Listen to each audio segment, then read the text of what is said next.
Imagine that you live in a strong, flexible body that can run for hours through a world in which every person is fed, living in a home with access to good medical care.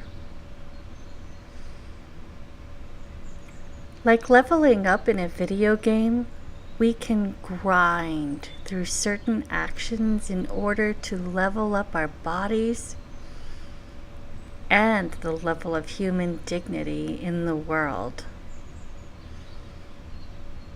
Let's start where we are right now, which is at level 0. Many people are unfit, and many people are underprivileged and suffering. Let's talk about the people who are unfit. For example, right now I have a goal to lose 130 pounds. I'm working with a nutritionist and exercising for over an hour, 6 days a week. I walk, dance, do yoga, and calisthenics to improve my fitness. But I'm not fit yet, and I won't be for some time. And many people are underprivileged and suffering. For example, my father-in-law is addicted to meth, and he's dealing meth. He has warm brown eyes and enjoys playing the guitar, and he loves coffee. His friends led him down the wrong path, and his health is suffering. His debilitating condition, his reliance on meth, has hurt and traumatized his family. Both the unfit and the underprivileged need improved lives. Both the group that wants to exercise and the group that are underprivileged and suffering need to have access to greater fulfillment, health, and dignity. This isn't an us and them thing. It's an us thing, period. How did we get to level 0? Well, first of all, people have little motivation to exercise. And regular people don't often believe that they have the power to help. Let's discuss.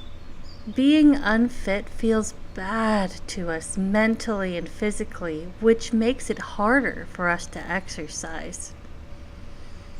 For example, I have bipolar 2, which led me to long periods of severe depression, during which I literally could not bring myself to exercise. This caused a vicious cycle where my depression led to an unfit body, which led to shame, which led to depression, etc. My lack of exercise caused my depression to worsen and my body to lose strength and mobility.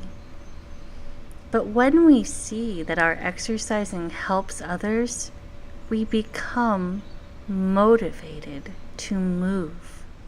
Our definition of philanthropy usually involves writing checks for millions of dollars. Plus, as a person who isn't a billionaire, and sometimes not even a thousandaire, how am I supposed to be a philanthropist?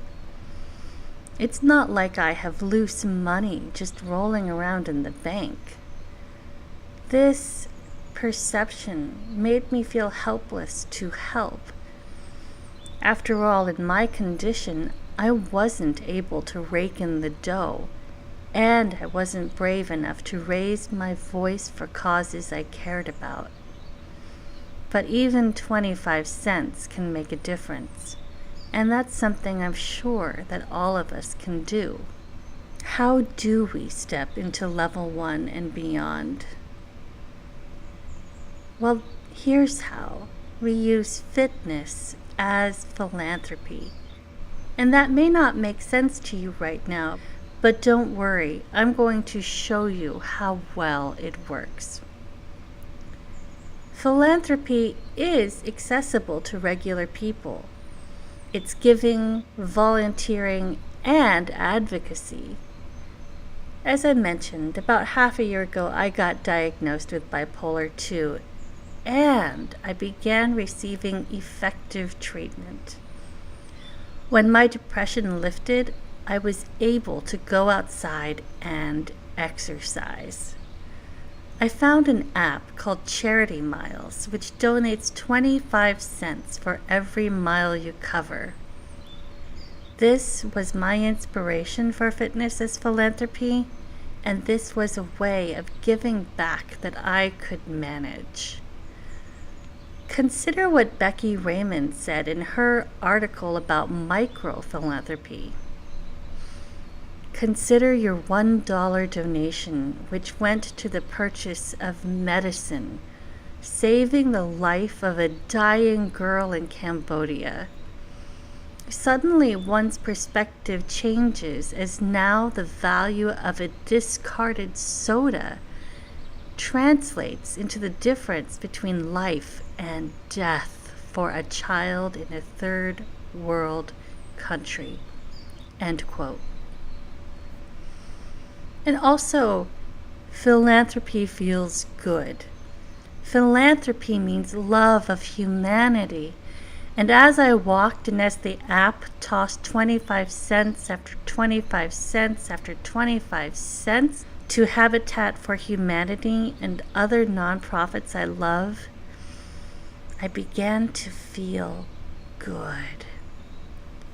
As John Haltewanger says, indeed, it is through giving that we enrich and perpetuate both our own lives and the lives of others. And fitness feels good. While I walked, I strengthened the muscles in my legs. I eased the osteoarthritis in my knees and began to be able to walk downstairs more easily.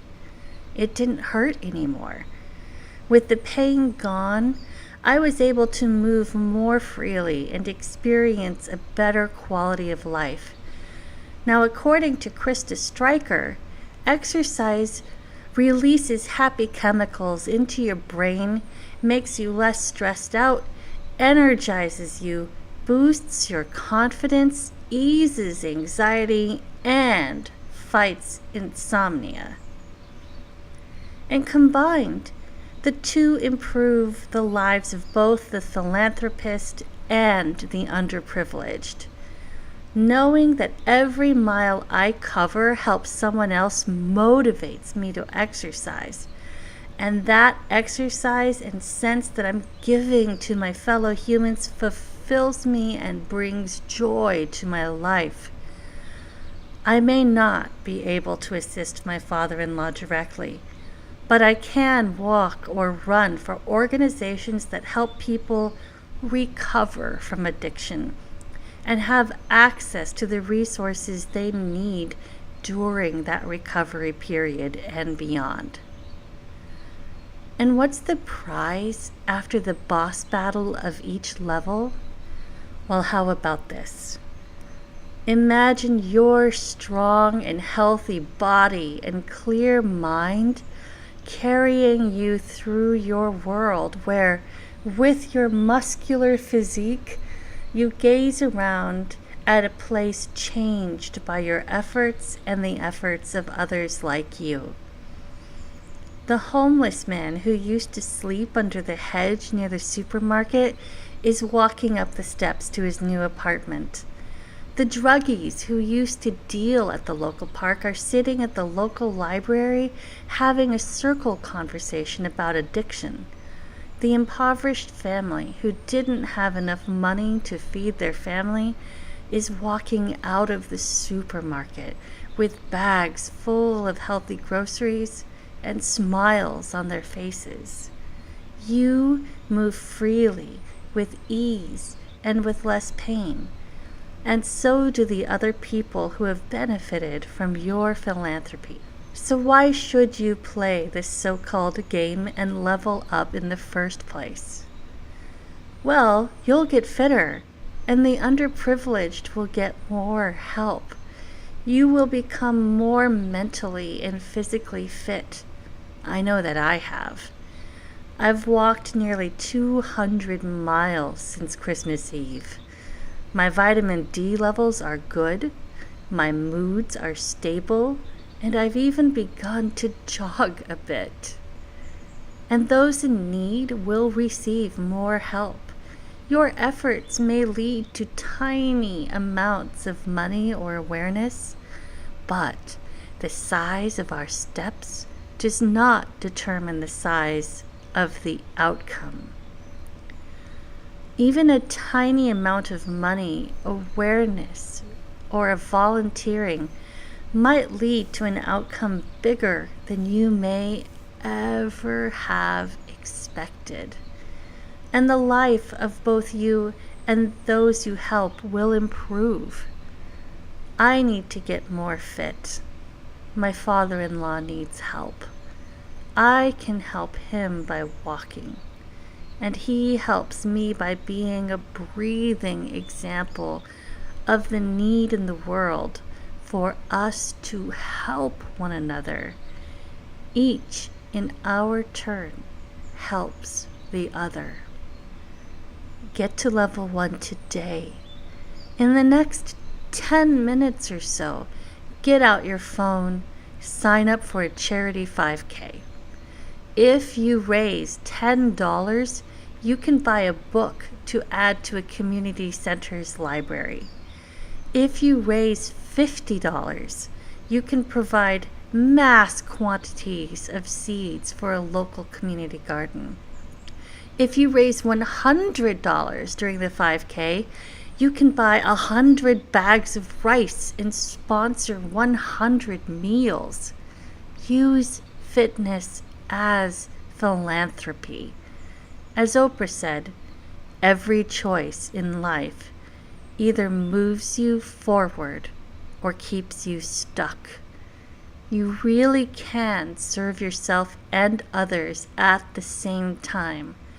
Unstick your body and unstick the world, one little step at a time.